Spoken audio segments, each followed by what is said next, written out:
Jesus' name. Let angels prostrate fall. Let angels prostrate fall. Bring forth a royal diadem and crown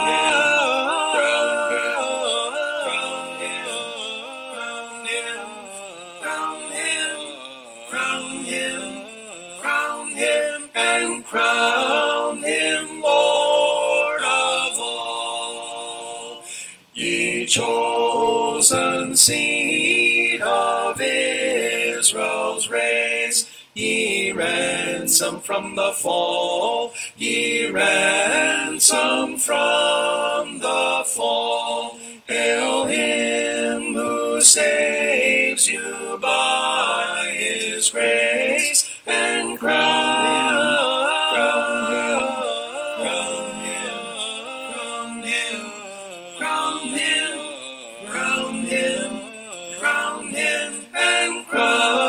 him Lord of all. Let every kindred, every tribe on this terrestrial ball, on this terrestrial ball, to him all majesty ascribe, and crown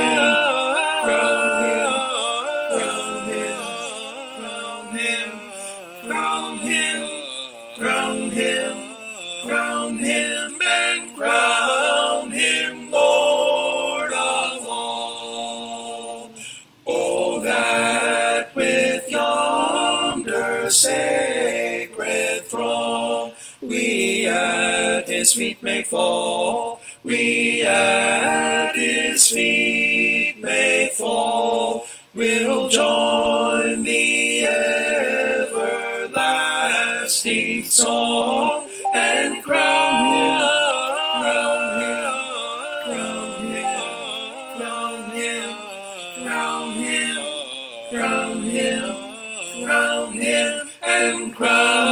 him Lord of all.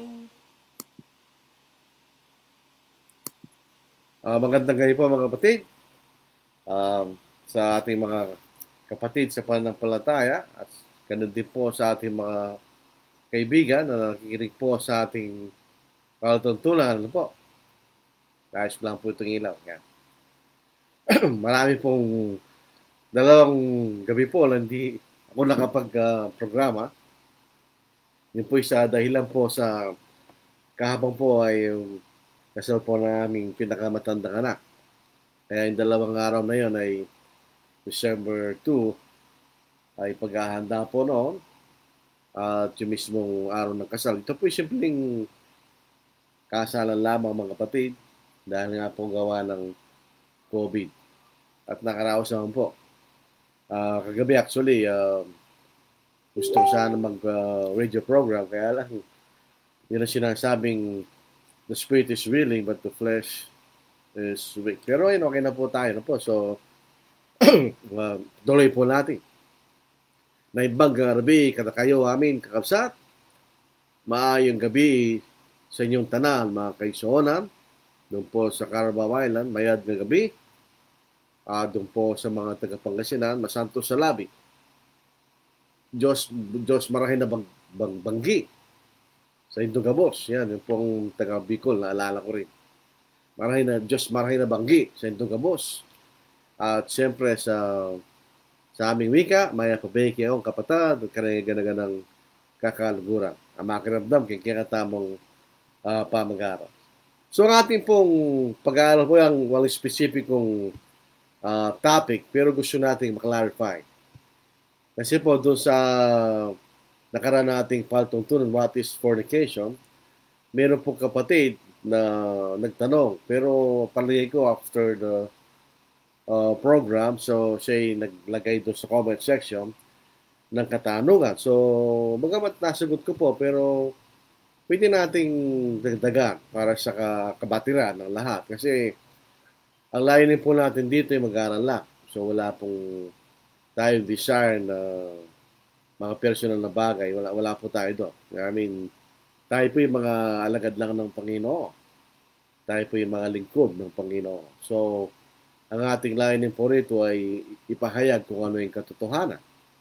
Ang katanungan po ng kapatid ay kung may nagsasabi raw na yung pinakahalimbawa na pwedeng gawing authority ay si Adam at saka si Eva ay naging mag-asawa na walang saksi. Ayaw ko pong magbigay ng ano, pero ako'y natatawa doon sa mga nagbibigay. Yung nagtanong po ay maayon sa ating kung ano po ang ating pinag-aaralan. So yung maayon na po.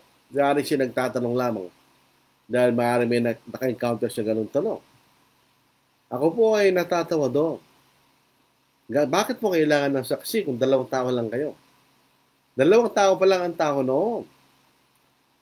So, sinong tao magsasaksi sa kanila? 2 tao pa lang sila noon.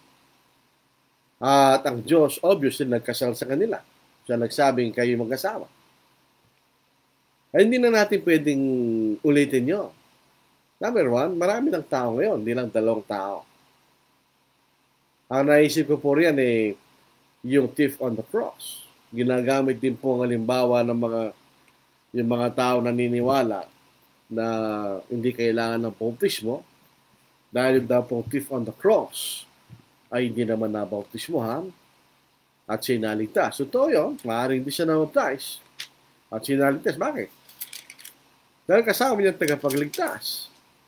Ang ating Panginoon ay buhay pa noon at sinabi niya doon sa tao yon na makasama kita rin sa paraiso. At ang paraiso po ay ang lugar na mga tao namatay na tapat sa Diyos. So in other words, sinaligtas ng Panginoon.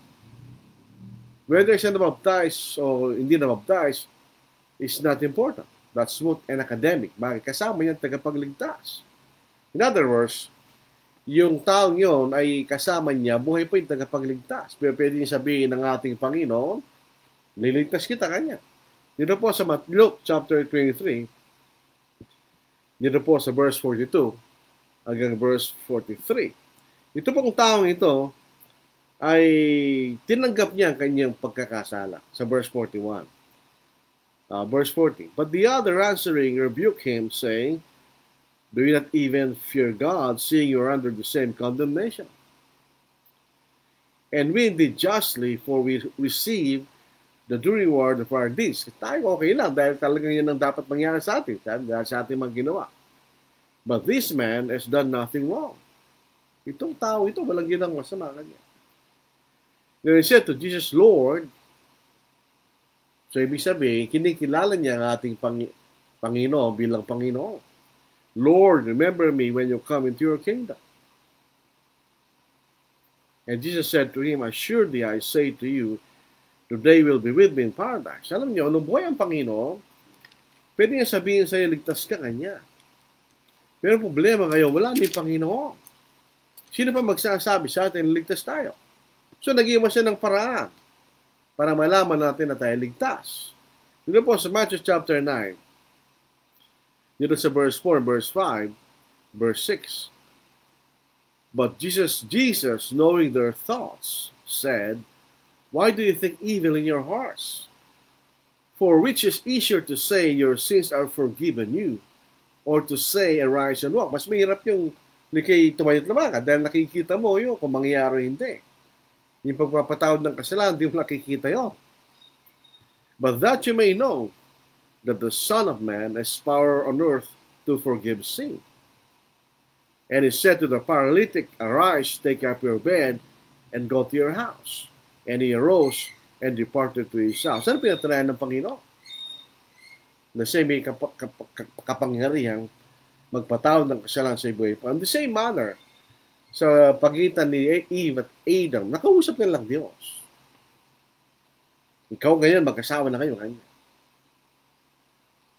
Ang problema ngayon, makakausap ba natin ang Diyos? Na magsasabi sa atin, pag tayo, ang isang babae at isang lalaki, ay nagsumpahan sa harapan ng Diyos. Magsasabi bang Diyos, magkasawa na kayo kanya? O paano mo malalaman na tinanggap ng Diyos yung sumpa ninyo? Problema yun. Hindi pwede yun. Hindi natin pwedeng gawin na halimbawa si Adam and Eve. Ang Adam and Eve are an exception. Sa maraming paraan, hindi sila pinanganak. Hindi sila dumaan sa pagkabata. Nung sila yung dala ng Diyos, matanda na sila.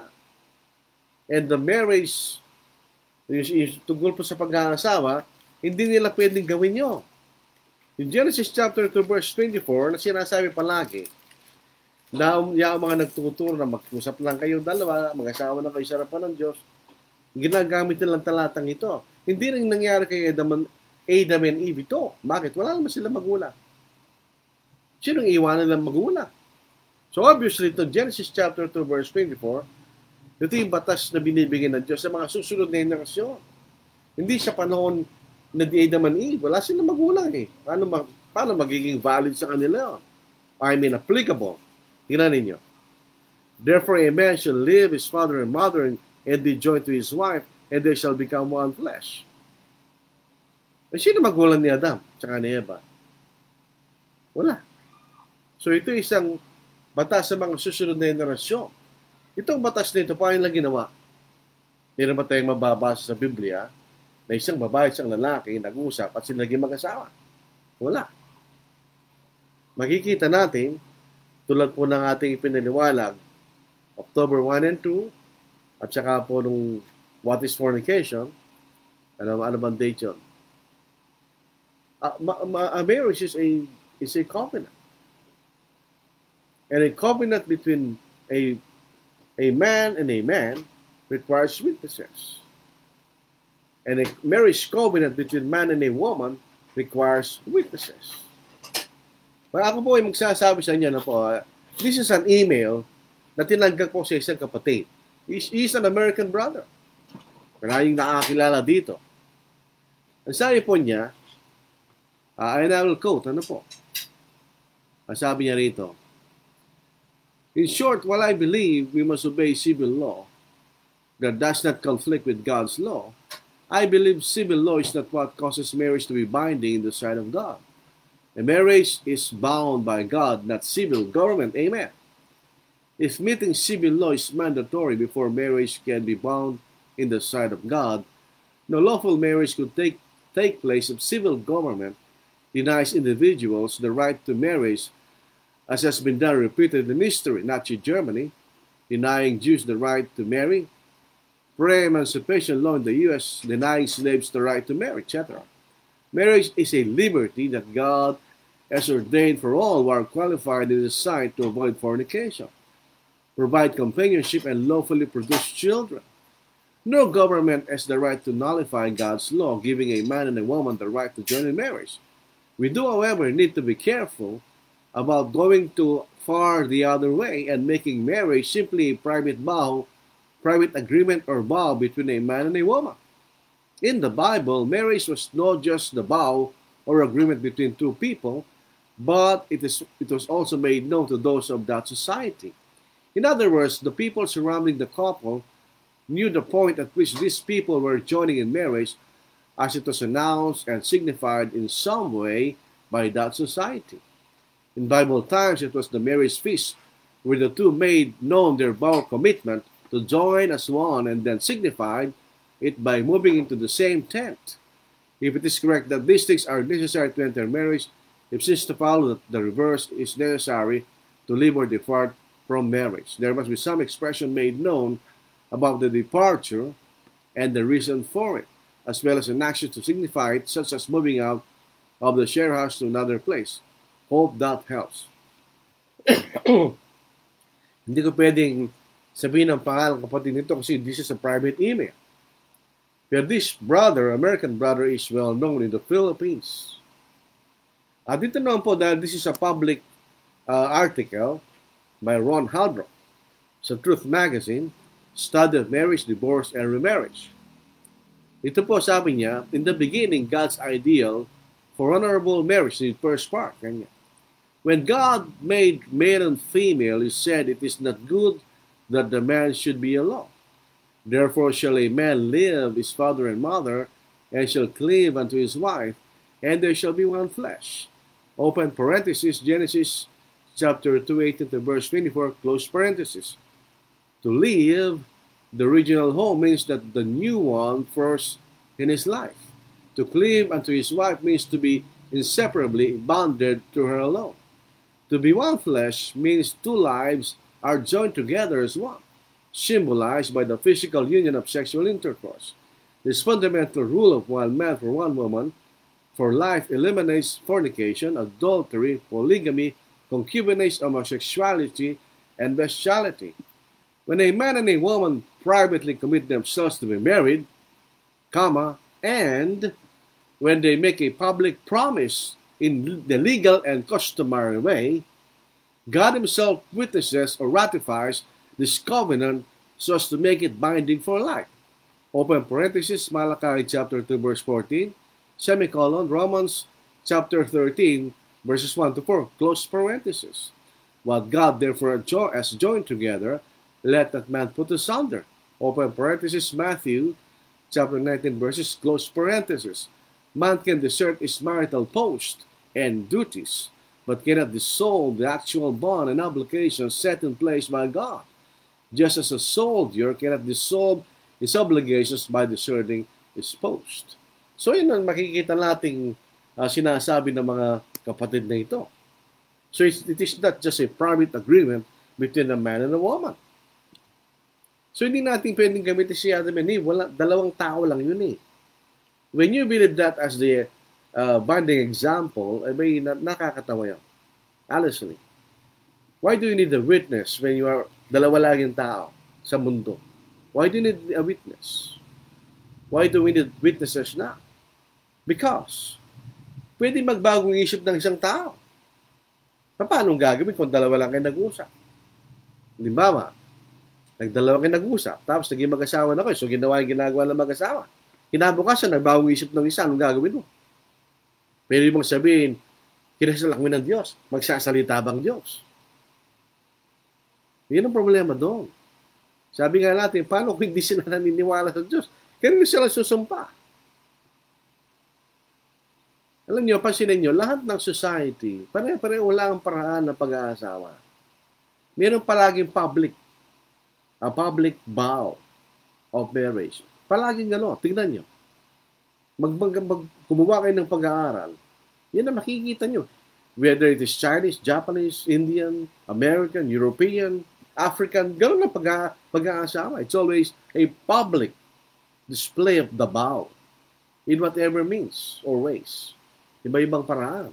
Ang importante ron is the vow made in front of people. So they recognize that a man and a woman has committed themselves as husband and wife. Yun ang makikita natin. Not only in the Bible, but in the society. Kaya mahirap tanggapin yung mag-usap lang kayo, mag-asawa na kayo. Hindi ko gagawin sa anak ko yun. Kaya lalaki siya o babae. Di ba? There's no biblical authority. Nag-usap lang kayo, mag-asawa na kayo. I haven't heard a verse that says that. Gagamitin na Genesis chapter 2 verse 24. Kaya sinabi doon kung sinasabi yun, nag-usap silang dalawa, mag-asawa na sila. Ang sinasabi lang yan, iiwan mo nga matama mo. Yun ang sinasabi no. At ikay may kisama sa iyong asawa. Yun lang sinasabi no. Wala sinasabi kung kailan sila pinagtali ng Diyos. Di ba? So you have to search the whole Bible. Ang sabi na, just custom lang yan, di natin pwedeng authority. The thing is, pansinin po natin si Jacob and Rachel. Custom na yun ng lugar na yun. Tinanggap ba ng Diyos na mag-asawa si Jacob and Rachel? Oh yes. Mahal ba ni Jacob si Rachel? Ay si Leah? Hindi. Ang mahal si Rachel. But that custom, yun ang paraan nila ng pag-aasawa. Tinanggap pa sila ng Diyos bilang mag-asawa. Oh yes. So ba't nasasabihin natin sinasabing tapos kagagayahin natin ang ginawa nila? Hindi. The point is, all marriages are public. There's a public display of the vow. Yun ang makikita natin. So that's one clarification. Yan pwedeng gamitin ng example ni Adam and Eve as our authority na mag-usap lang kayo, mag-asawa na kayo. Baka di nga natin lang, nag-usap yung dalawa eh. Ganun, we have to clarify yung pong allegation na a wedding ceremony is not required by the law. Yes, it is required by the law. And I will quote. Alam niyo, pagka we are discussing an issue, we have to be honest. Hindi tayo gagawa ng allegation just to prove our allegation is true. We have to provide an honest evidence. Dito po sa title number 1, dito po sa www.officialgazette.gov.ph/forward 1987/07/06/word executive-order-number 209-S-1987. Marriage, sabi niya, title, Marriage. Chapter 1, Requisites of Marriage. Article number 1. Marriage is a special contract of permanent union between a man and a woman entered into in accordance with law for the establishment of conjugal and family life. It is the foundation of the family and inviolable social institution whose nature, consequences, and incidents are governed by law and not subject to stipulation, except that marriage settlements may fix the property relations during the marriage within the limits provided by this code. Open parenthesis 52A, close parenthesis. Article number 2. No marriage shall be valid unless these essential requisites are present. Requisites means requirements. Number 1. Legal capacity of the contracting parties who must be a male and a female. And number 2. Consent freely given in the presence of the solemnizing officer. Open parenthesis 53A, close parenthesis. Article number 3. The formal requisites of marriage are, number 1, authority of the solemnizing officer. Number 2, a valid marriage license, except in the cases provided for in Chapter 2 of this title, and a marriage ceremony. Akala ko ba hindi kailangan ng wedding ceremony? Nasabi ng Family Code, a marriage ceremony which takes place with the appearance of the contracting parties before the solemnizing officer and their personal declaration that they take each other as husband and wife in the presence of not less than 2 witnesses of legal age. Open parenthesis 53A, 55A, close parenthesis. Yun po ang sinasabi sa Family Code. Now, dito po sa Tehran, pe.dfa.gov.ph/forward consular-services/forward marriage solemnization/forward marriage under the family code. Sabi niya, no prescribed, ito ang hindi required. A prescribed form. In other words, walang prescribed form or ceremony. Sabi niya, dapat ganitong gagawin natin. Yung wala sinasabing batas. No prescribed form or religious rite for the solemnization of civil marriage is required under the family code.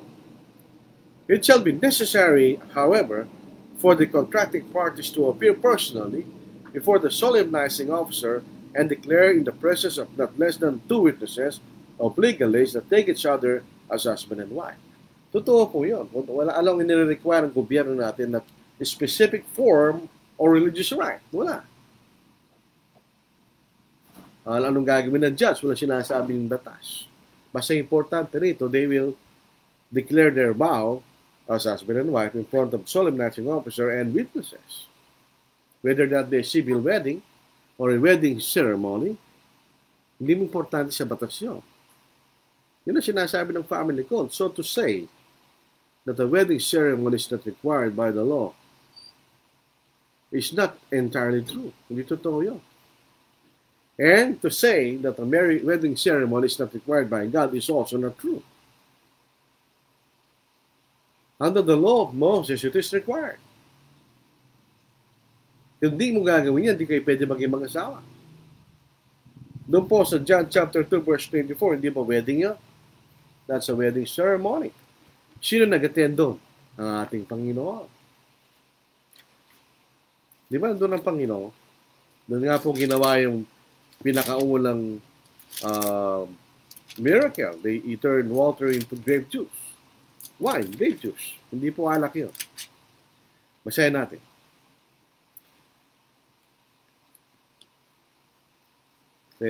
Ano pala, chapter, hindi po 24, ano po? 2 to 4. Magsimula na po tayo sa una. On the third day, there was a wedding in Cana of Galilee, and the mother of Jesus was there. Now both Jesus and his disciples were invited to the wedding. And when they ran out of wine, the mother of Jesus said to him, "They have no wine." Jesus said to her, "Woman, what does your concern have to do with me? My hour is not yet come." So ito makikita natin, Panginoon, nag-attend po siya ng isang wedding ceremony, which is required by the law of Moses. Sa under po sa kausan ni Moses, mayroong dalawang proseso ng pag-aasawa. First, the betrothal. Ito po yung engagement. And then, the marriage, the wedding ceremony. Sa wedding ceremony, doon mo palang pwedeng kunin yung babae kakasal sa iyo at dali mo sa iyong sariling tahanan at magsama na kayo bilang mga asawa. Just after the wedding ceremony. Sabihin natin, it was required by God. That's not being honest. It was required by God under the law of Moses. Doon po sa Matthew chapter 22, bakit gagamit ang Panginoon ng isang bagay bilang halimbawa na hindi naaayon sa kautusan ng Diyos? Di ba? Sa Matthew chapter 22, gumamit siya rito ng isang parable. Ang parable ay isang kwento na tunay na nangyayari sa araw-araw na pamumuhay. So in other words, araw-araw na nangyari, may kinakasal. At ito ay sa kautusan ni Moses. And Jesus answered and spoke to them again by parables and said, a parable, parabola. Ibig sabihin, side-by-side illustration. Ginagamit ng Panginoon sa parable sa isang bagay na tunay nangyayari sa mundo para magtunay sa spiritual ng totohanan. In other words, ito mayroong wedding ceremony sa panahon nila. It was required by God. The kingdom of heaven is like a certain king who arranged a marriage for his son and sent out his servants to call those who were invited to the wedding, and they were not willing to come. And again he sent out to other servants, saying, "Tell those who are invited, see, I have prepared my dinner. My oxen and fattened cattle are killed, and all things are ready. Come to the wedding." But they made light of it and went their ways, one to his own farm, another to his business.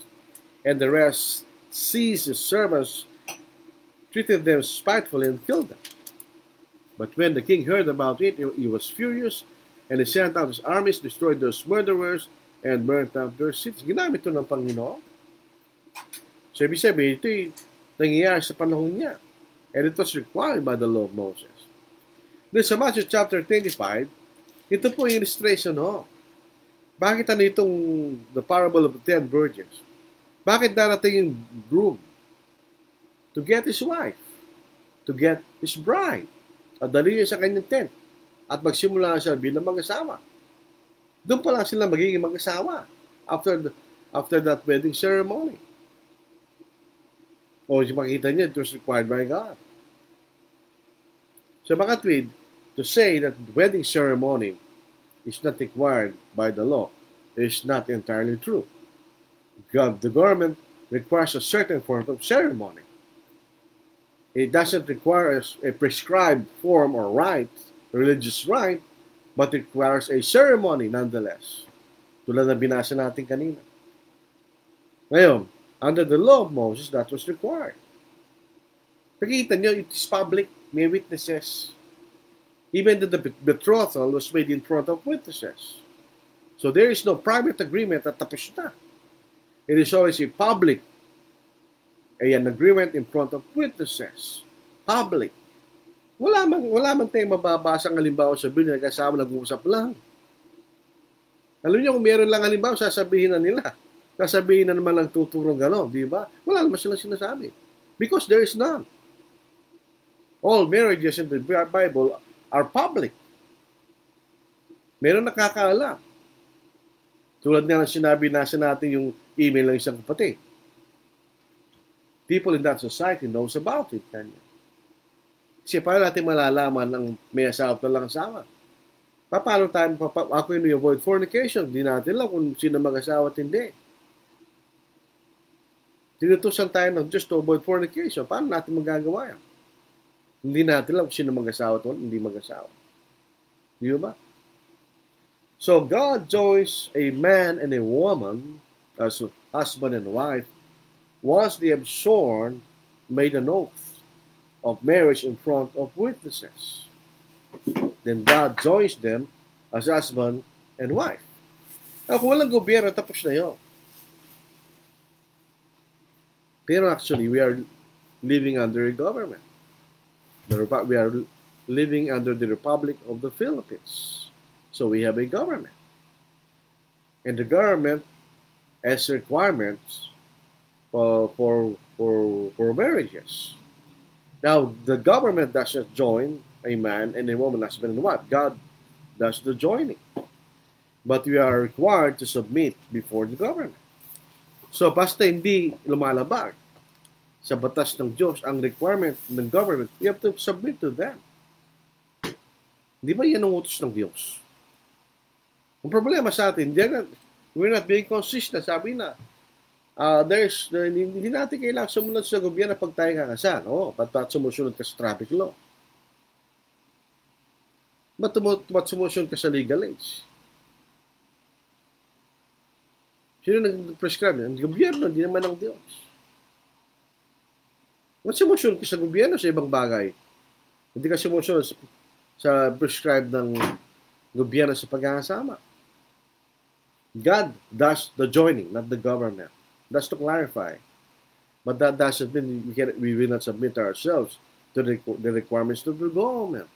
For as long as the government does not violate God's law on marriage. Di ba? That's very clear. Kahit yung pong nag-send ng email sa akin, yun ang sinasabi niya. Basta hindi lang, for as long as the government does not nullify or invalidate God's law on marriage, then we have to submit ourselves to the government. So, a tribal ceremony, a civil ceremony, or a wedding ceremony. Just as we know, a wedding ceremony now, actually, hindi yan ang mga mahalaga eh. What's important is when you make your vow or oath in front of witnesses in whatever way, whatever form.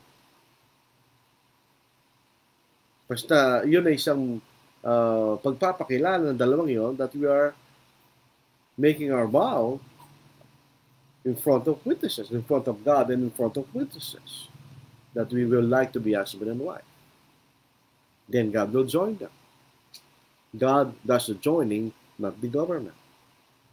Tandaan po natin yan. Again, God does the joining and not the government.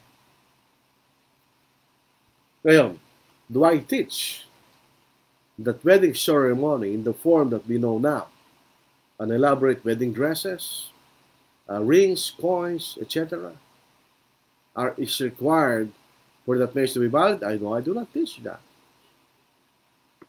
Ang sinasabi ko at tinuturo ng Biblia, when a man and a woman, in whatever ceremony, makes a vow of marriage in front of witnesses, whether that is a tribal ceremony, or a civil ceremony, or a wedding ceremony, or a religious ceremony, doesn't matter. What matters is when they make a vow of marriage in front of witnesses. Di ba ang practice natin when the solemnizing officer, wherever he is, says, I declare you man and wife. Then they are married in the sight of God. Pag sinabi niyang, do you accept this man as your lawful husband? Sabi ng lalaki, ay babae, yes. Do Do you accept this woman as your lawful wife? Sasabihin ng lalaki, yes. That's the point, that they are joined by God. Is that clear enough?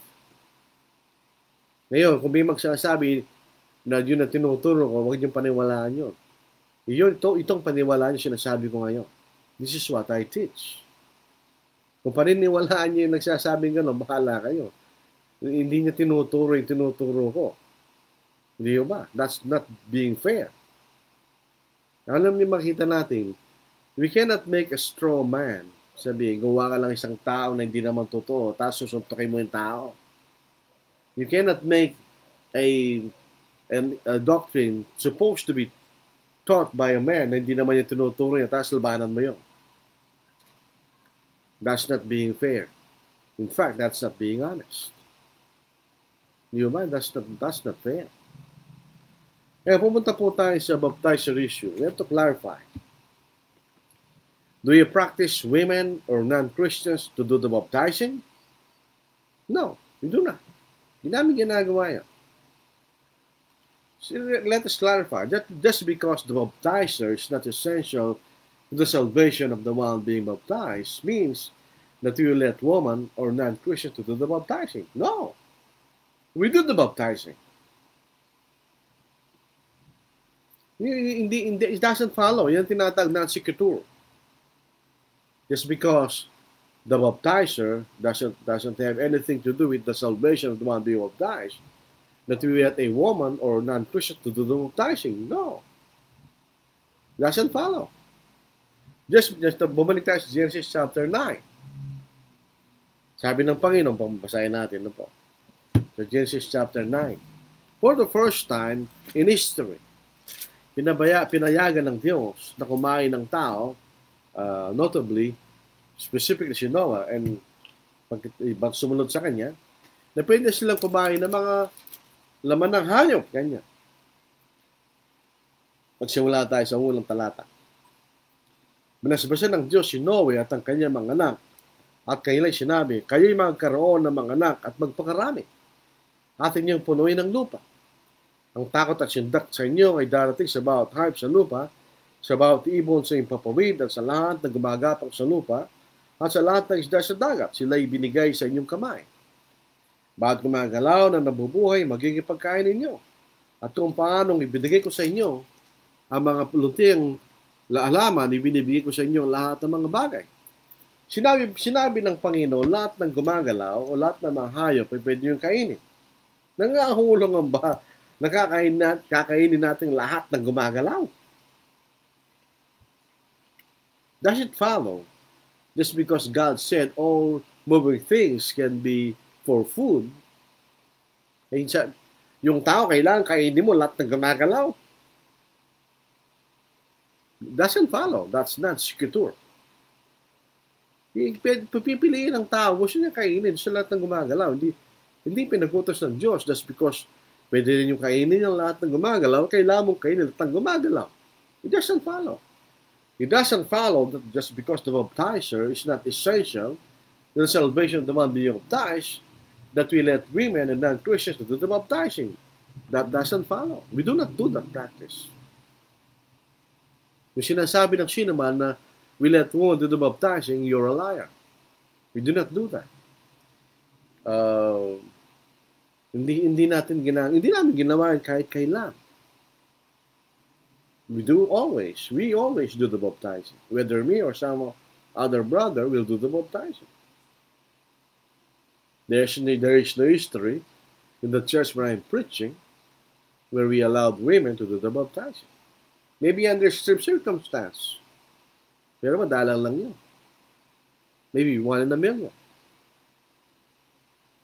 So you cannot make an accusation that because you allow, or you make an argument that because we allow we say that the Bible teaches the baptizer has nothing to do with the salvation of the one being baptized. But we have to let women and non-Christians do the baptizing. That doesn't follow. It's not secretur. Yung sinasabi sa Latin. Ano? So, ganun din po sa baptizer issue. The baptizer is just an expedient so that the one being baptized could be baptized. Ngayon, balik tayo dun sa observing the Lord's Supper in every house. The Bible is very clear. So 1 Corinthians chapter 11, 17 to verse 20.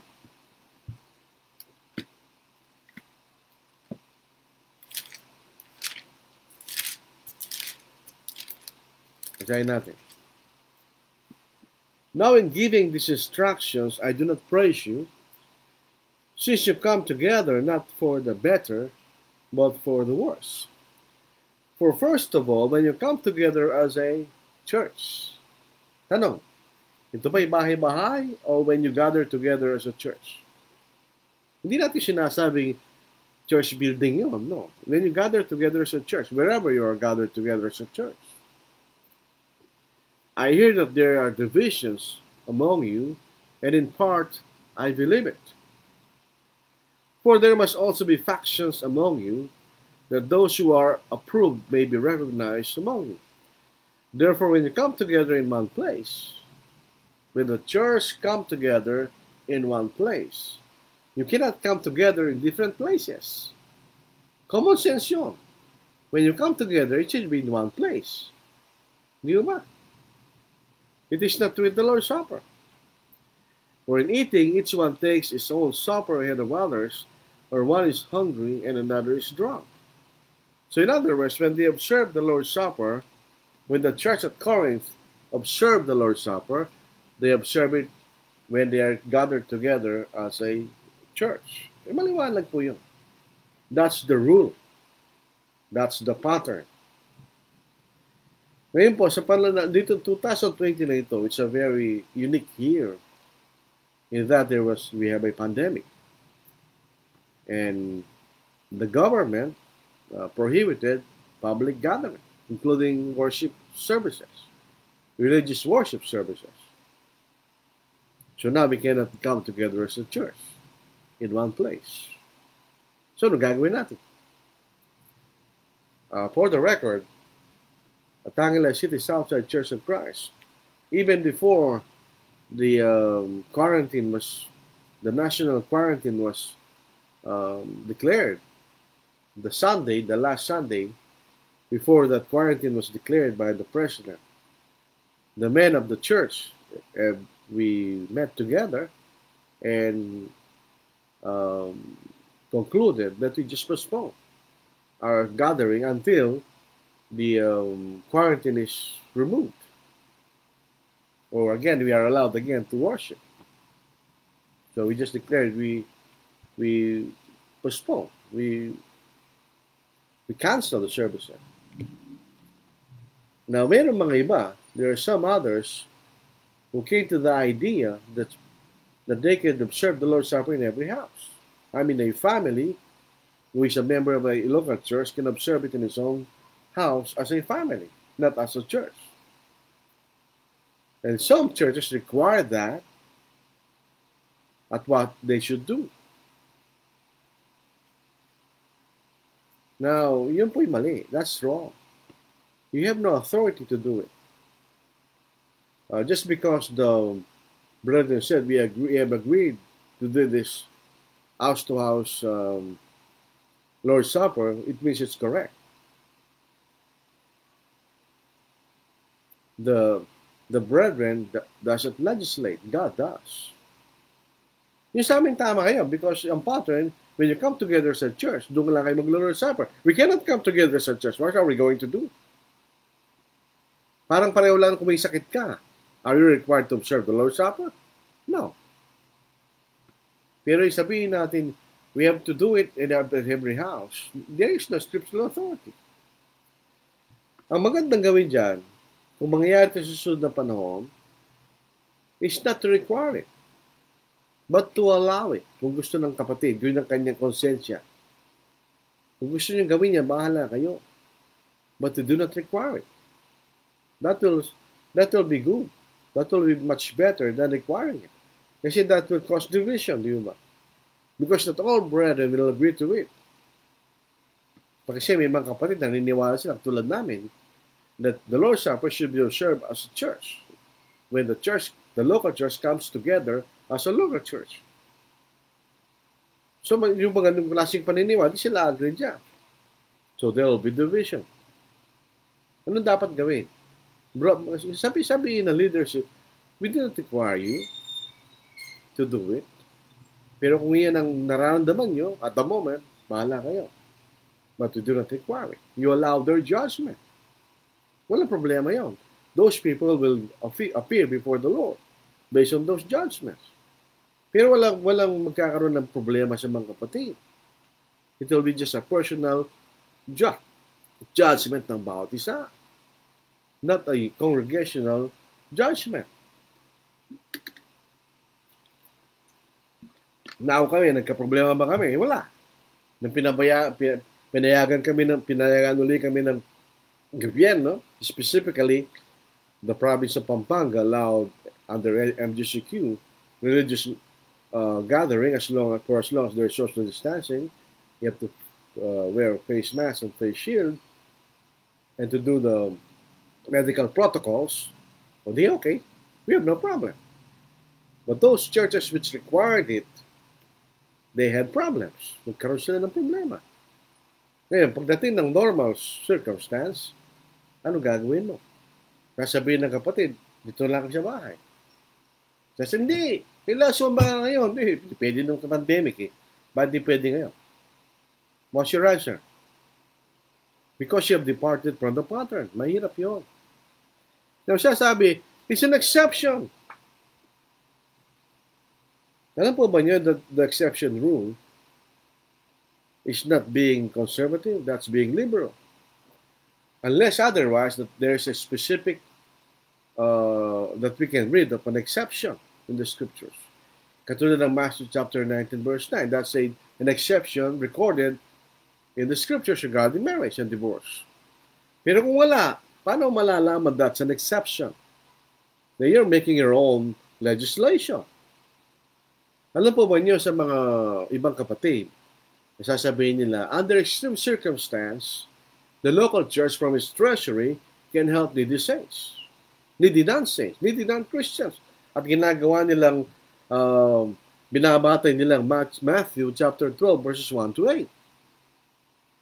I know. Bakit? Dati ganun ang paniniwala ko eh. Pero mali. Doon sa Matthew chapter 12 verses 1 to 8, they assume na dahil gutom ang mga kapatid na ito, so pwede nilang labagin ang batas ng Sabbath na huwag ka magtrabaho. Which is wrong. Basahin natin.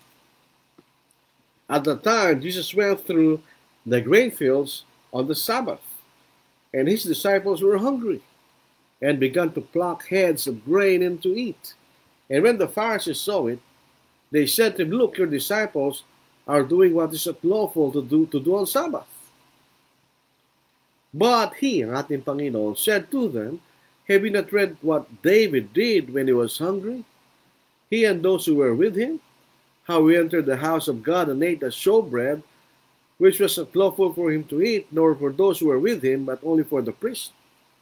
Actually, hindi yan ang paniniwala, hindi yan ang sinasabi ng Council ni Moses. Ito ang sinasabi ng mga Pariseo. Na bawal kainin yung showbread under any circumstance. Pero bakit pinayagan si David?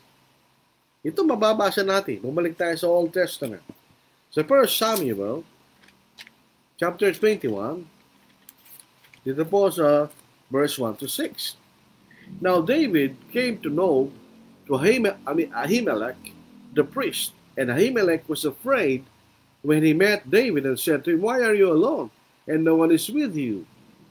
So David said to Ahimelech, the priest, the king has ordered me on some business, and said to me, do not let anyone know anything about the business on which I send you, or what I have commanded you. And I have directed my young men to such and such a place. Now therefore, what have you on hand? Give me 5 loaves of bread in my hand, or whatever can be found.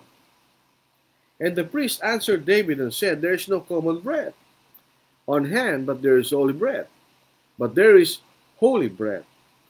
If the young men have at least kept themselves from women. So in other words, hindi totoo na showbread cannot be given to anyone who hindi totoo yun. Pwede mong ibigay sa iba at ito magiging common bread kung yung kakain ay hindi sila sumipig sa mga babae ganyan. Then David answered the priest and said to him, truly women have been kept from us about 3 days since I came out. And the vessels of the young men are holy, and the bread is in effect common, even though it was consecrated in the vessel this day. So the priest gave him holy bread, for there was no bread there but the showbread, which had been taken from before the Lord, in order to put hot bread in its place on the day when it was taken away. So hindi pala technically, absolutely bawal yun. Pwedeng ibigay sa isang tao na hindi sumiping sa babae. Okay? Ngayon, ganun din po ang argument ng Panginoon sa Matthew 12. Hindi technically na wala kang gagawin sa araw ng Sabat. Bakit? Dahil yung mga priest, mayroon silang ginagawa sa araw ng Sabat na di sila nagkakasala kanya. Yung sabi rito ng Panginoon. Or have you not read in the law that on the Sabbath, the priest in the temple profane the Sabbath and are blameless? Hindi ito sinasabi ng batas. Ito sinasabi ng mga Pariseo. Inuulit lang ng Panginoon sa kanila. Yet I say to you that in this place there is one greater than the temple. But if you have known what this means, I desire mercy not sacrifice, you would not have condemned the guiltless. Now for the Son of Man is Lord even of the Sabbath. So alam ko ang ibig sabihin ng Sabbath. Huwag niyo akong turuan. Ganyan. Hindi natin pwedeng gamitin yon na talata, sabihin under extreme circumstance, pwede tayong tumulong, the church from this local treasury can help lead non-Christians. So what is your exception for the congregational observance of the Lord's Supper? Saan natin mababasa yan? Wala. Bakit sasabihin na iba, oh, I believe in the exception. No, where did you read that? Wala ka namang mababasa eh. So in other words, it's not possible for the church to gather together in one place and observe the Lord's Supper, then the local church can't. Kasala ba sila sa Diyos? Hindi. Bala sa panahon ng gera. Yun ba? Ngayon, ito pa ang pwede gusto natin clarify. Can you make a compromise? Can you make a compromise because of possible loss of support?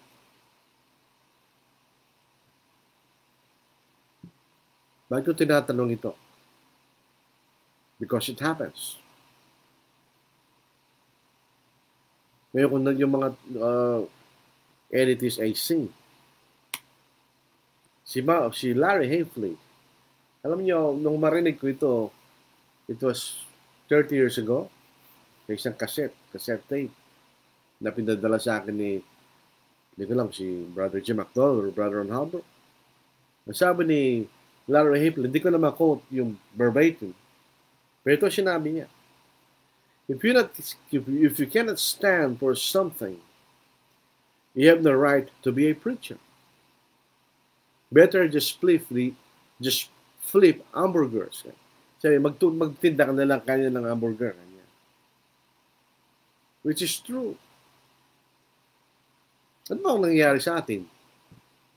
Dahil lang nagkaroon tayo ng support, nawawala na yung paglaban natin sa katotohanan. We tend to compromise because of support. Dito po sa 1 Timothy chapter 6 verse 12, basahin natin.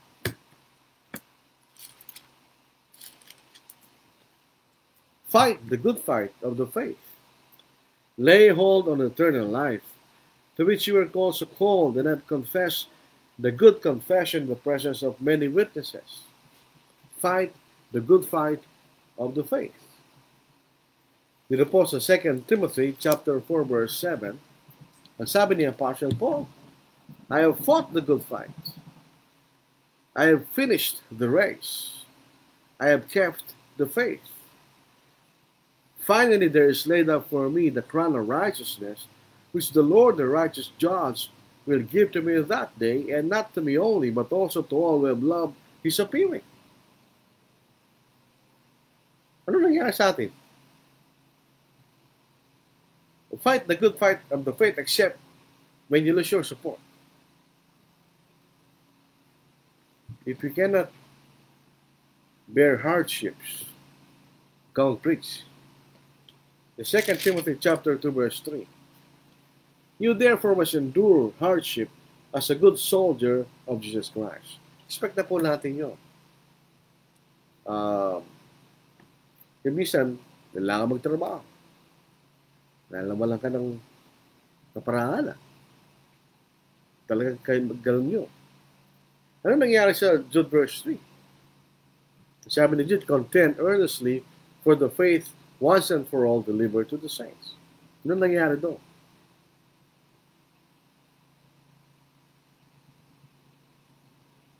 Kung tayo po'y takot, tumindig sa katotohanan, hindi ka rin maniligtas. Yung mga takot, walang lugar sa kanin ng Diyos. Cowards have no place in the kingdom of God. This is Revelation chapter 21 verse 8. Basahin po natin. Anong pinakaulang makikita natin? But the cowardly, unbelieving, abominable, murderers, sexually immoral, sorcerers, idolaters, and all liars shall have their part in the lake which burns with fire and brimstone, which is the second death. Ano na una doon? Cowardly. Hindi katulad, hindi may mga phobia lang. Alam ako, takot sa gamba. Yung kapatid ko, isang kapatid namin, takot sa dugo. Hindi yan ang sinasabi ng aklat ng talatang yun. O sinasabing cowardly, ito yung mga tao, alam nila yung totoo, but they cannot stand for the truth.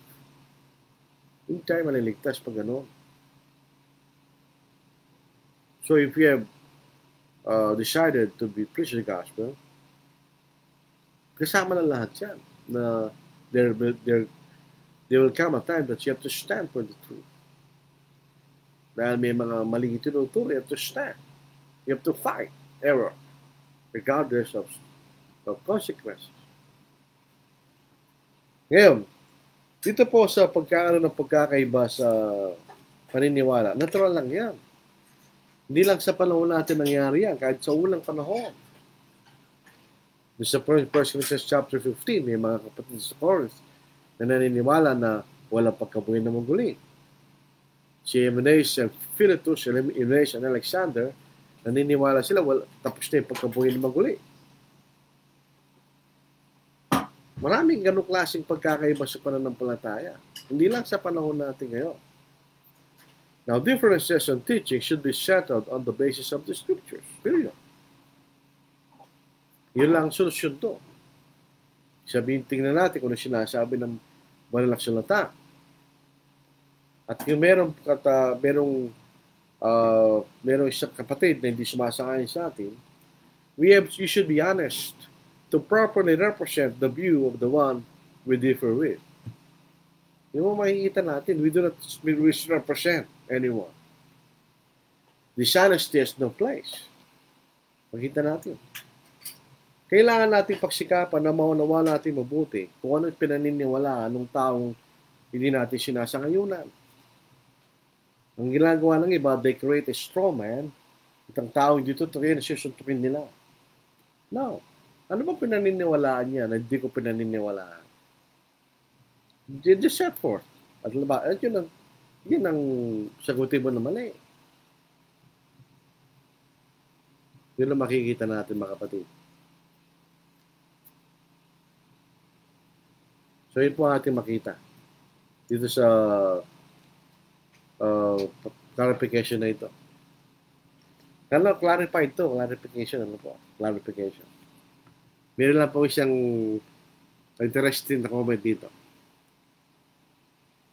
Klaro kapatid, kaya dapat tinulungan mo ko sa Pasay, kinawawa ko. Sana maintindihan na lahat natin ito, hindi porke puti nagturo sa akin na tayo. Salamat sa magandang paliwanag. Hindi totoo yun. Wala naman pong race sa totohanan. Hindi ko alam kung yung tinutukoy ni Brad yung tungkol sa Lord's Supper noon. Yun po yung nagdulot ng dahil ang kung di ko pa nakalimutan, ito tungkol dun sa lalaki, babae, kapatid na hindi kasal. Siya ang tanong ni Brother Rolando, ni Brother Rolly. Sabi niya, hindi ko sila pinahintutan mag-Lord Supper kanya. Actually, ang sagot ko doon, bakit pa ang sagot ko, tapos sabi ni, na hindi ko makalimutan, ayaw ko na silang papagatin. Ang sagot ko noon, ganito bakit hindi mo sila pag-atanan? Doon ang pagkakataon na malaman nila yung totoo. Eh, yung Lord Supper, hindi natin pinagbabawal yun. Sabihin, unless otherwise, na dinisfellowship natin kapatid, kahit na dinisfellowship pa, pupunta siya doon, hindi mo siya pagbabawa, mawaya mo lang siya. Hindi naman ang gagawin niya, hindi mahalaga sa Diyos, di ba? Maliban lang siya magsisi. Pero, sa punto na sinabi na hindi puti, ay maniniwala tayo, no? Ang pananiniwala natin yung Biblia. Si Ruford, hindi po ba nonsense yung aral na itinatay ng Diyos ang male and female bilang mag-asa kapag nag-usap na silang dalawa lang? Sapagkat kahit yung mga prominent na nagtuturo niyan ay nagpakasal sa ganyang aral, nagpakasal din naman. So ano pong sense? Precisely. Yung pa, maaari may paniniwala, pakasal din sila eh. Dahil hindi papayag yung magulang ng napangasawa nila kung hindi sila papakasal. Kaya tama yung sinasabi ni Brother Rupert, is nonsense. Mahirap yan kasi magulo yan. Very, very complicated yan. There is some form na kung saan malalaman natin kung sino may asawa at walang asawa. O nagsasama lang at nagsasama bilang mag-asawa, there should be a difference. Makikita natin. Nandun yung problema dyan, kung ano yung nakikiapit, di natin alam. Kung patagapin lang natin, nag-usap yung dalawa, tapos ang asawa na. Hindi po ano yan, hindi po maliwanag yan, mga kapatid. Hindi ganon. It's nonsensical po yan. Tutama po yan. Eh, meron pa. Kung ako yung nasa ganyang kalagayan, bakit pa ako magpapakasal? Wala naman kaming pagkakasal sa harapan ng Diyos. So, hindi kailangan madaliin dahil walang pagkakasala. Ang mahirap nito, kailan nagiging fornication ng pagsasama ng dalawa na hindi kasal? At mapapaisip ka na lang ng fornication pala ay may kinikilalang panahon para bago ito tawagin fornication. Fornication doesn't require years. The moment na isang lalaki at babae ay nagsiping hindi sila mag-asawa, that's fornication. Bakit kailangan maghintay ng taon para sabihin mo hindi pakikipid doon? And to be consistent. Ang gobyerno lang nagsabi nun di ba? After 5 years, pwede na kayo magpakasal. Ang gobyerno yun, di ba? Akala ko ba, ang gobyerno walang kaugnayan sa pag-aasawa. Di ba biyaan mo lang yung 5 years? Gobyerno lang sabi, parang illegal gobyerno lang naman nagsabi nun. 18 years old, pwede mag-asawa. Wala naman sinasabi nyo sa edad ng pag-aasawa. Pero ako naman, common sense din. At hindi mo ating mga anak ko naman, legalize na sila lahat. Wala namang underage sa kanila ngayon. Pero kung halimbawa, tapos na ito, hindi naman nangyari sa anak ko. Hindi ko pa rin papayagan mag-asawa kasi bata pa yun. Hindi pa mature. Alam ba yung 5 taon na mag-asawa? Hindi pa mature yun. Hindi maging magtagumpay. Kung yung matatanda nag-asawa, nagkakagulo pa Ibang batang naglalaro pa. Wala na ata kayong Wala na ata mga tanong So, clarification po ito. We need to clarify. Kasi, mahirap naman yung hindi klaro. So, yung klaro. You can take this in the record. Ngayon, kung somebody will misrepresent me, bahala siya sa Diyos. I know what I believe. And I teach what I believe. I do not hide beyond the cover of misrepresentation. Hindi ko ginagawa kahit kailan. Tinitingnan ko mabuti kung anong tinuturo ng sino. Kung di ka sumasangayon, pag-aaralan ko mabuti yung tinuturo niya. And then, yun ang aking sasagutin. Yung tinuturo niya. We do not misrepresent. Mahirap po yun. We do not do that. We should not do it. Kahit sino, wag natin gagawin yun. We should be honest. Lalaking tanong. So ito po ay clarification. Sana po naging maliwanag. Ano po? Makatulong sa pag-aaral natin. Kasi when we model the issue, lalo tayo hindi makikita yung kaliwanagan. Halimbawa, sa baptizer, when you argue, so pwede na ngayon mag-baptize yung babae at hindi Kristiyano. Actually, technically speaking, wala nga requirement ng baptizer. Di ba? Yung baptizer, hindi mahalaga sa kaligtasan sumasabi. But doesn't follow. Dahil gano'n, papayong tulutan mo yung bahay, magbaptismo, hindi Kristiyano magbaptismo. Hindi. Bakit natin gagawin yun? There is no sense in doing it. Ba't natin gagawin? It doesn't follow. Non-sequitur po yun. It doesn't fallacy. It doesn't follow. Paano po dapat gawin para hindi makompromise? Hirap ng totally si mamulan support. Bakit? Nung pinanganak tayo, may support ka na. Bakit ka nabuhay bago ka nagka-support? O natatakot na tayo magtrabaho dahil nakaranas na tayo ng karoon ng support. That's the problem. The support itself is not the problem. The problem is, the one being supported no longer wants to do good things with his hands. Yun ang problema doon. Hindi gano'n. Bakit ka magpo-compromise? There is no sense in compromising. Well, okay, hindi mawawala yung support, mawawala naman yung kaluluwa mo. What will you choose? Between your soul and your support. Mahirap po yan, mga kapatid.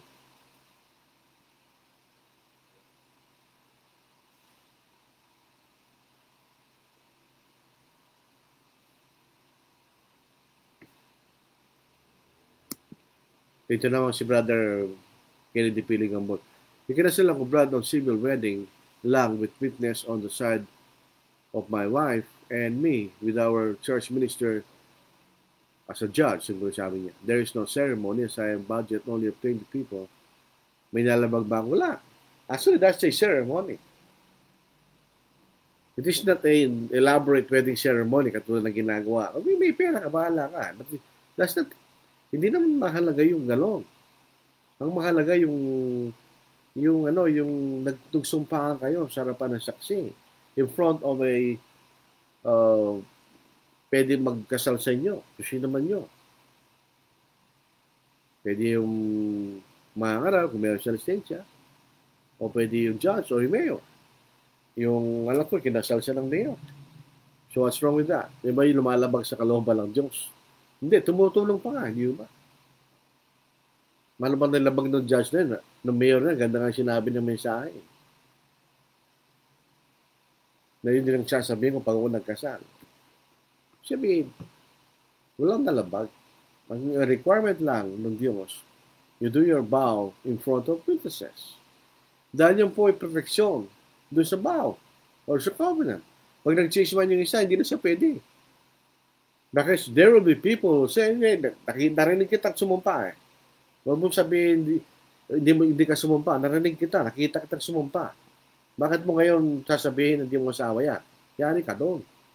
Actually, kahit po sa gobyerno, kung nasunog yung record ng munisipyo, limbawa, lalo ng panahon na wala pang, hindi pa na lalagay, hindi pa na computerize ang records ng PSA o Philippine Statistics Authority. Pag nasunog yung munisipyo, pwede kang tumawag ng dalawa non-interested parties na naka-witness doon sa kasal mo. And then they will reconstruct your marriage contract. That's the importance of witness. Kung there is no witness, one of the parties can always change their mind. Walang lalaban sa kanila. Kailan dalawang nag-uusap eh. Masasabihin nila, wala mo sinabi gano'n. Lalo pa sabihin mo ng isa ngayon. Ikaw palilitaw ng sinungaling. That's the problem of that position. It is nonsense, It doesn't have common sense. Excuse me for the nonsense. It lacks common sense. Rupert, pwede mo ba pa-klaro yung privately siya? Ayun ko, ito lang mababasa ko pa eh. Ito po. In front of me now is the article. When a man and a woman privately commit themselves to be married, that's what they call the engagement. Mag-uusap yung dalawa o ano, magpapaksya na ba tayo? That's the private agreement. O ano? Kung sila'y pinagkasundo o ano, gagawin na ba natin pinagkasunduan ng mga ating mga magulang? That's the private agreement. Doon ba natatapos yan? Sabi niya, and I quote, when a man and a woman privately commit themselves to be married, kinukot ko ito kasi dito sa public article, ano po, nasa Truth Magazine nga po ito eh. Yung isa, hindi ko sinabi yung nag-email sa akin because that's a private email. When a man and a woman privately commit themselves to be married, comma, and when they make a public promise in the legal and customary way, God Himself witnesses or ratifies this covenant so as to make it binding for life. Open parenthesis, Malachi chapter 2 verse 14, semicolon, Romans chapter 13 verses 1 to 4, close parenthesis. What God therefore hath joined together, let not man put asunder. Open parenthesis, Matthew 19 verse 6, close parenthesis. Man can desert his marital post and duties, but cannot dissolve the actual bond and obligations set in place by God. Just as a soldier cannot dissolve his obligations by deserting his post. Unless nagbagong kaisipan, brother, that's what he believes. So, ito po yung ibig sabihin ng private agreement. Is the agreement of a man and a woman to be married. Pero hindi natatapos doon. Ay, engagement lang yun. Hindi naman pwede basta lang kayo magpakasal na wala kayong pinag-usapan. Parang hindi pwede yun. So, mag-uusap kayo, okay. Ano, tagandaan na tayo. Gusto ko na mag-asawa. O, tayo ka na ba magpakasal tayo? Sabi niya, sige. O, ang gagawin niya, mamamanhi ka sa customer natin. Mamamanhi ka nyo lalaki sa babae. Kakausapin niyo mga magulang. O, ano, payo ba kayo na ito ang ating mga anak nag-iisip ng lumagay sa tahimik. Anong masasabi ninyo? Sasabihin ng mga magulang babae, o sige po, wala tayong magagawa. Yan ang gusto nila. Paano gagawin natin? O, ganito gagawin natin. Yun ang pamamanihikan. So, paano mo gagawin yan kung nag-usap lang kayong dalawa? Wala tayong mababasag gano'n. There is no such way even in all societies. Wala. So, hindi ibig sabihin yun na tinali sila. Hindi pa sila tinali. Itinali sila when they make a public vow before witnesses. Doon sila tinali ng Diyos. Kung hindi mali ang nabasa ko. Sabi ni Brother Nado, dadaanan na lang natin ang mga anak. Nako, dadaanan na natin ang mga anak ng taga-blank. Kung magpapakasal o hindi kaya basta nilang hindi kakasalin. Yun lang. Ibig sabihin, bahala sila. Kung sino man nagtuturo ng gano'n, they have to practice what they preach. They have to walk the talk na nila. Kung may naniniwala na nag-uusap lang, mag-asawa na sila, so yung mayroon silang mga anak, gano'n ang gawin nila. They have to walk the talk. Kung sasabihin lang, wedding ceremony is not required, bakit silang papakasal yung wedding ceremony? That's not required. Hindi ko lang maintindihan. Bakit ka magpapakasal? It's not required. Or why do you appreciate a wedding ceremony if it's not required? At ang makikita ko pa dyan, na para bagang inconsistent. Kung nagsama na sila, at kung nag-usap yung dalawa at mag-asawa na sila, tinanggap na nilang isa't sabi na mag-asawa. Tatanungin mo ngayon sa wedding ceremony, do you accept this woman as your wife? Tinanggap na nga nila, nag-usap sila kung totoo yun. Ba't mo tatanungin yun? Kung ano ng sitwasyon, wala nang, huwag na kayo magpakasal. Yun ang pinaniniwala. Doon huwag na kayo magpakasal. Tapos na doon. Kung yun ang pinaniniwalaan, magsama na sila. Hindi ko pinaniniwalaan yun. Kailangan there is a public display of the vow of marriage. Vow sila tali ng Diyos. Pag po ba nagsasama, nagmamahal without wedding, it's called living. Wow, anong tawag mo doon? Ano ba yung sabi niya? Living in. Nagsasama. Ngayon, pag mag-asawa kayo, you are living together as husband and wife. Pag hindi kayo mag-asawa, you are living in. Nagsasama kayo, hindi mag-asawa, anong tawag mo doon? Hindi nung pwede tawagin mag-asawa yun dahil hindi sila mag-asawa. So ano po ang dapat gawin ng mga nagsasabi ng mag-asawa ngunit hindi kasal dahil sila malinam lang kakasal? Hindi na magpakasal. They have to make that public vow. Wala namang problema, bata nang po problemahin natin doon. Alam ba yung nagkasal doon sa... Sabi lang, wala po kaming pera. That's a fallacy, mga kapatid. Alam po ba niyo yung nung kahapon, pinasal yung panganay namin, wala namang bayad. Sabi ng mayor. Sabi ng iba kanya, wala silang paggas. Hindi pa walang papabayad kanya. Libre po ito. Libre po ito kanya. Oh. Wala namang binayad yung mga tao doon. Dami sila. Nine couples yun. Wala naman silang binayaran eh. Kasi gusto nila mag-donate, pero wala silang required na bayaran. O yung yung parehistro, required by law yun. Magkano lang naman yun. O anong excuse natin? Hindi tayo magpapakasal. Magsasama na lang ba tayo? For the sake of argument. Hindi pa rin pwede yun. Well, may alimbawa, that's allowed. That's your liberty. Hindi pa rin pwede yun. Because it doesn't edify. It doesn't help.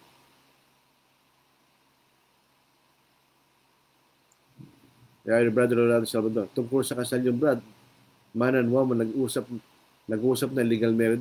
Yun ba? Kaya ako, di ko pinaniniwalaan yun, mga kapatid. Mag-usap lang kayo, mag-asawa na kayo. O si Abraham, bilihin niya yung lupa sa Cave of Macpela, mayroong saksi. May saksi doon sa transaksyon. Lupa lang yun eh. Mas mahalaga ba yung lupa sa asawa? Kung doon sa lupa, hindi kayo pwede mag-usap lang. Kailangan pa yung magkaroon ng kasundo at sa harap ng mga saksi. Lalo na sa pag-aasawa. Hindi ba? Mahalaga yung relasyon niyo. Tapos, mag-uusap lang kayo, mag-asawa na kayo. It lacks common sense. Huwag yung ganun po, mga kapatid. Nahanap ko lang po yung talata. Ano po?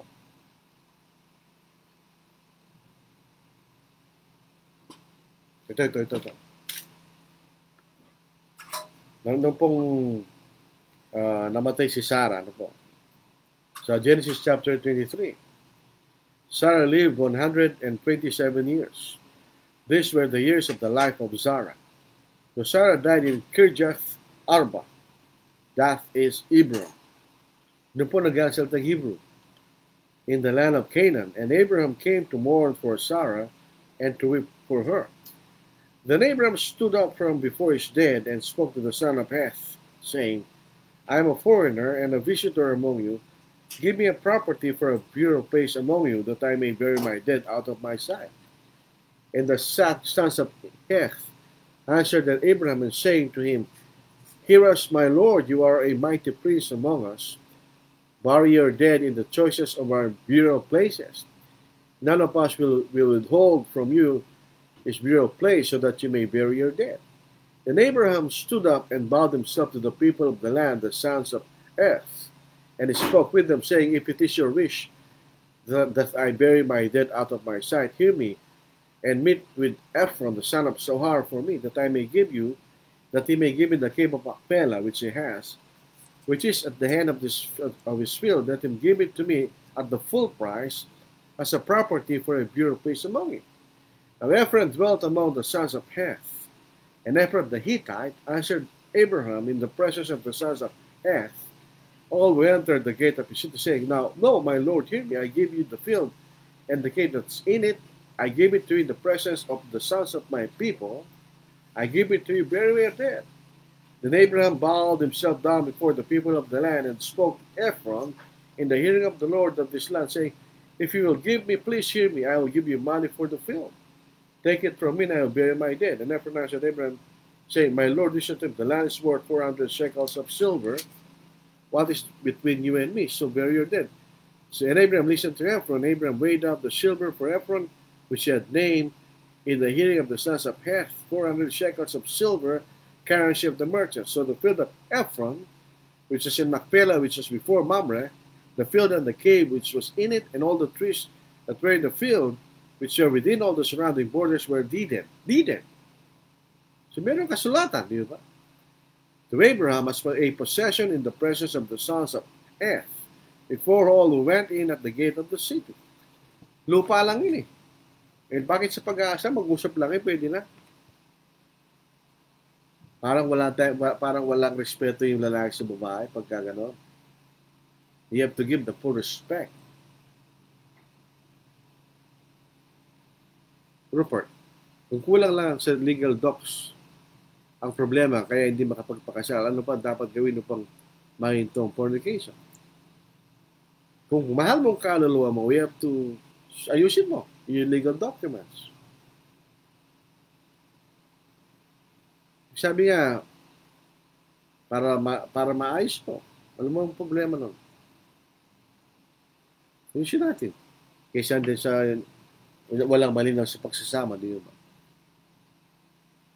Brother Rupert, brother, kanya. Share ko lang sa inyo about here Cavite. Maraming ganyan, even among brethren. Iba may anak na buntis, wala kasal. Sa ministry required their license to solemnize wedding. At ito yung inaayos ngayon so far,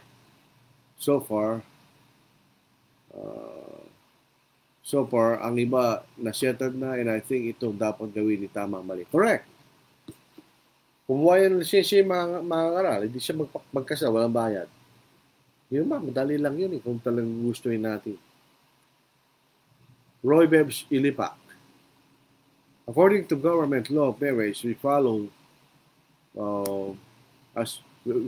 to do as we sign our vows of marriage with witnesses to give also protection to our children's legitimate. The administering licensed person has the vows to confirm publicly and sign to seal the lawful marriage. Tama po? Yes. Yung marriage contract, that's the part of the government. Pero actually, yung mga nandoon lahat are all witnesses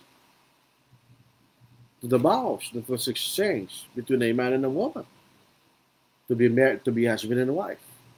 Yung mga doon, pag nagkakasal tayo, sabi natin, we are gathered here together to witness. Di ba? So lahat ang doon, di lang nagpirma, they're all witnesses to the marriage of a man and a woman. Palagi natin sinasabi yun, we are gathered together here to witness. So that ceremony, whatever the form is, either it's a elaborate wedding ceremony, or a simple civil ceremony, or a tribal ceremony, it doesn't matter. Ang importante doon, yung public vow. Rupert, habang nag-aayos po ng local docs, dapat po bang maghiwalay muna? O sapat na yung itigil ang pagsisiping? Doon po kasi pumapasok ang fornication na sa kahulugan ng salita. Well, hindi sila mag-asawa. Anong gagawin pag hindi ka mag-asawa? Yan ang sagot doon. Sino lang bang pwede magsama bilang mag-asawa? Yung mag-asawa. Paano kung hindi kayo mag-asawa? So, hindi kayo pwede magsama. So, bakit hindi ayusin yan? Ayusin natin. Sabihin mo, okay na kayo, nag-usap na kayong dalawa. Sino nagsabi nun? Tao lang nagsabi nun, di ang Diyos. Kung Diyos na nagsabi, saan natin mababasa yun? Matagal ko na pong nagsunog kilay sa bagay na ito. Hindi ko pa ako nabasa gano'n. Nag-usap na kayo, mag-asawa na kayo. Walang book, chapter and verse doon. Pero yung in front of witnesses, meron tayong pinakita. Yun ay ayon sa Old Testament, ayon sa Kausa ni Moises. wala namang testament ng pag-aasawa. Wala nang, paano yung sa labas ng Biblia, hindi sila nag-aasawa. Nag-aasawa naman sila, di ba? Yung pumunta si Abraham sa Egypt, meron nag-aasawa doon, di ba? Nagalit niya yung pero eh. Anong ginawa mo kanya? Muntik na ka magkasala, kapan niya. Oh. Kilala nila yung pag-aasawa. So, ito yung mahalagang bagay sa mga tao kahit sa panahon. Wala na po siguro. Ano na, 1 hour 25:43. Kung anong paniniwala dyan, pag-aralan ninyo in the light of the scriptures. Yun na po ang mga importante dyan. Ituturo ko lang po ang aking pinaniniwalaan. When I teach what I believe, I am not attacking anyone. Ako'y nangangalan lang sa aking pinaniniwalaan. Hindi naman personal yun. That's the right of anyone to preach what he believes. Sabi nga ni Apostle Paul, we believe, therefore we speak. That's our right. Kahit yung mga tao hindi ako sumasakay sa tinuturo nila, hindi ko sila pinagbabawalan doon. That's their right. They can teach whatever they want. But I will not believe it. At pwede ko sagutin kung gusto kong sagutin. That's my right also. Diba? So, there's nothing personal about it. Gusto lang natin malaman kung ano yung totoo. Namin ako galit sa taong dismas na kayo sa akin, ito magagalit. There's nothing to be angry about. Karapatan niya yun. Karapatan ko rin na sumagot. Karapatan niya mga, karapatan sumagot, kapalan sumagot. Pag-aaral ako. So, gawin na lang natin at tingnan natin kung anong sinasabi ng kailang sulatan. That's the solution for any issue. Tingnan natin kung anong tinuturo ng balak. Ang problema kasi, ipinipilit nila yung pinaniniwalaan nila kahit wala siya. That's the problem. Kaya naglumalaki ang mga pag-uusap. But if we stick to the Bible, kung sinasabi ng Biblia, then there's no problem. Hindi, that's sabihin lang natin kung ano yung totoo na po.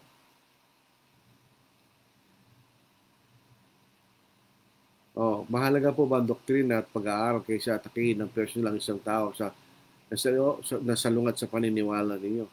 We should not attack personally. Hindi tama yun. Kung meron hindi tayo sumasakay sa doktrina, we will deal with the doctrine.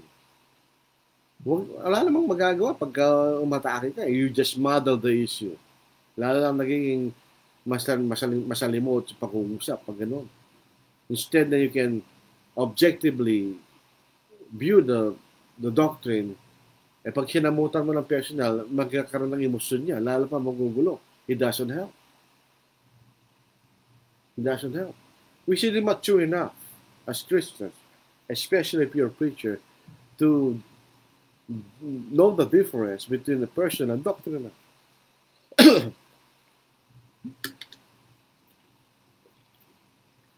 If it is a personal issue, it should be between you and the other one alone. As Matthew 18, verse 15 to 17 teach. Hindi yan sinasabi sa publiko. You should settle it between yourselves. Yun ang sinasabi ng Biblia. It's a public doctrine. That's another thing. Hindi, pag-aralan kung ano yung issue. Ganyan lang kasimple yan. Para magkaroon po tayo ng malinaw na kaayusan sa pagkakataon nagkakaroon ng pagkakaiba. Si Apostle Paul, did he attack anyone personally in dealing with differences? Hindi. Sinitira niya yung argument. Kung walang pagkabuhin na magulo, paano ito? Paano yan? Paano ito? Paano yan? Paano yan? Paano yan? Kanya. Hindi lumiliwanag kung ano yung pinag-uusapan. Ngayon, he named names. Name names. Sabi niya, ito ang pangalan kanya ng mga nagkasala ba siya in naming names of those brethren who are teaching false doctrine? No. There's nothing sinful about it. Kung totoo sinasabi niya that they're teaching a false doctrine. Sinabi niya si Hymenaeus ng Philetus, Hymenaeus ng Alexander, kanya. Yung name names, kasalanan ba yun? Hindi Kung ikaw ay balat sibuyas, huwag kang mangaral.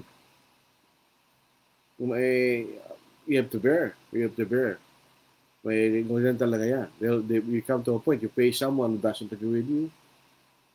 You have to have the maturity and courage to bear it. Ganun talaga yan. Kahit masaktan ka pa. Wala tayong magagawa doon. That's part, sabi nga niya, is part of the territory. Wala na po siguro tanong.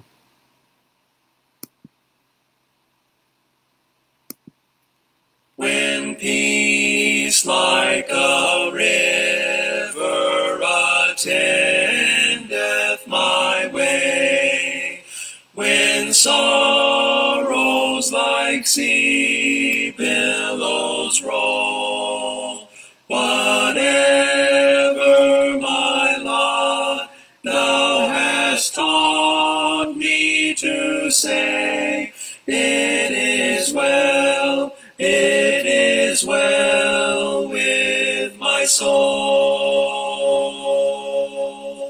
It is well, it is well with my soul, with my soul.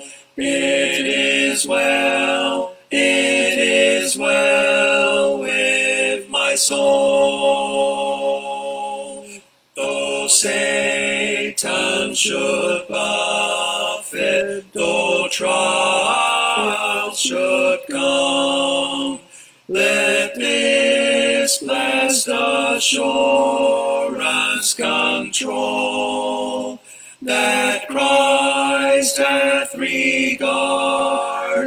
my helpless estate, and hath shed his own blood for my soul. It is well, it is well with my soul, with my soul. It is well, it is well with my soul. My sin, oh, the bliss of this glorious thought. My sin, not in part, but the whole, is nailed to the cross, and I bear it no more. Praise the Lord, praise the Lord, oh my soul. It is well, it is well with my soul, with my soul. It is well, it is well with my soul.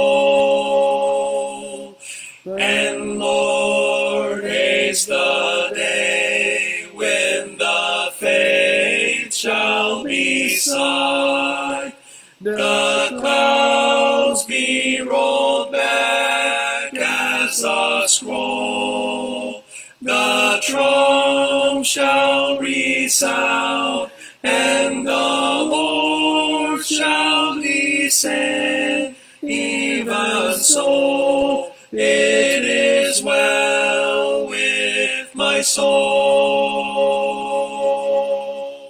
It is well, it is well with my soul, with my soul. It is well, it is well with my soul.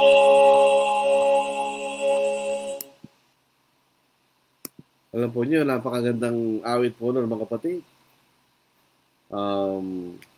Yun po yung kasaysayan ng isang tao na namatay 3 niyang anak sa isang shipwreck. At ang naligtas na yung asawa niya. Nung mabalitaan niya na namatay yung mga anak niya at yung asawa lang naligtas, sinulat niya yung lyrics noon. Nung awit po yun. And totoo po yun. Tanggapin natin kung anong dumarating sa buhay natin. It is well with our soul. Dahil ang gantimpala na talagang naghihintay sa atin, higit pa sa mga bagay na mas mapait na nangyayari sa atin. Maganda po yung awit na yun. Mayroon pa po na comment. Napaka-importante na marriage po as we not see now to avoid more than one marriages. There's also a case for non-believers who have marriages more than one at nakakasuhan. Tama po yan. Napakagulo nun eh. Kaya nga naglagay ng kaisa ng Diyos. Ginamit niya yung pamahalaan para maglagay ng kaisa. Not to say ng gobyerno ang nag-uunay sa mga asawa. Hindi, ang Diyos ang nag-uunay. Pero ginamit ng Diyos ang pamahalaan to set up order sa mga bagay na dapat magkaroon ng kaisa. Kaya yan ang purpose ng pamahalaan, to provide order, di ba? Kung walang pamahalaan, kagulo niyan. Magkakagulo pag walang pamahalaan. So, wala na po siguro meron po tayo siyang nakahandang awit, pero paano na po, wala. Alas 9:36. Anong oras na? 9:36 na. Kasi isang oras na 36 minutes and 12 seconds ang ating pangangaral. Maganda po ito because we can clarify things at ito'y maging impetus o isang dahilan para pagkaralan natin ang mga bagay na kinlarify natin ngayon. We are clarifying things para malaman natin. Lalo po yung nakikinig kung ano ang mga bagay-bagay sa mga bagay na ito. Para hindi po magkaroon ng anumang kaguluhan tungkol sa mga issue na ito. To help us in studying these issues, ano po? Doon lang po sinasabi ng Biblia. So, susunod pong linggo, magkakaroon po tayo ng inisip ko po ang isang series na pag-aaralan po natin. Katulad ng nakaibang panahon, meron tayong series of studies. Nakakatulong po yun sa ating mga nakikinig, ano po, para sa ikasusulong ng ating kaalaman tungkol po sa ating pananampalataya. So tayo po ay manalangin. Banal, kayo po ay nagpapasalamat sa lahat ng mga bagay na inyong binibigay sa amin. Lalo po sa kaligtasan na inyong ginawad sa pamagitan ng dakilang sakripisyo ng aking Panginoon at sa paglalahad po ng Espiritu Santo sa buong katotohanan. Kami nagpapasalamat sa mga physical na aming pangailangan na ibinibigay po sa amin, Ama. Layo mo kami sa lamang pagkakasala. Ama, sana po ay magkaroon po kami ng kayusan, ng kaisipan habang pinag-aaralan mga bagay na may pagkakaiba. Ito yung pag-aral sa tali ng pagmamahal bilang magkakapatid at hindi sa lamang pag-aaralan. Sana po ay matuon ng aming kaisipan doon lamang po sa dapat pag-aralan upang maayos po ng anumang pagkakaiba sa paniniwala kung mayroon po pagnanasan, hindi maayos. Sa ganun para magkaroon po kami ng pagkakaisa sa paniniwala tulad ng inutos po sa amin. Alisin yung espiritu ng katangasan, kundi lagak niyo yung espiritu ng kapakumbabaan sa ng bagay namin ginagawa, Diyos. Patawarin niyo kami sa iyong mga pagkakasala. Lagi mga kapatid po na nasa mahirap na kalagayan, maaaring dumadalas ng kapigatihan, paghihirap, sa pananalapiyon na malo sa kalusugan, ay magaya po sila sa awit na It is well with my soul. Tagapin namin ang mga bagay na ito ang dumarang sa iyong buhay. At ang mahalaga ay makamtan namin ang buhay na walang hanggan ay ipinako sa amin ng Diyos. Anong mga bagay sa mundong ito ay hindi mahalaga kung iahambing sa lumimpalang yun na igaganto sa amin sa araw ng iyong pagdating. Sa lahat ng mga taong na rin tapat, nagpaglaban ng mahusay, natapos sa kanilang takbuhin, at ginawa nila at iningatan nila ang kailang pananampalataya. Ingatan niyo kami sa gabing ito, Ama, at ang mga bagay ito ay may hiningi, takilang pangalan ng Kristo. Amen. Wala na po. So, doon po sa magkakaroon na po tayo ng susunod pag-aaral kung lulubin ng Panginoon sa araw po ng Lunes. Kung meron po kayong tawag doon, suggestion sa pag-aaralan, mag-messenger lang po ngayon at ating bibigyan ng consideration. Magandang gabi sa inyo lahat at mag-ingat po tayo, hindi pa tapos ang pandemic. Maraming salamat. Stay safe.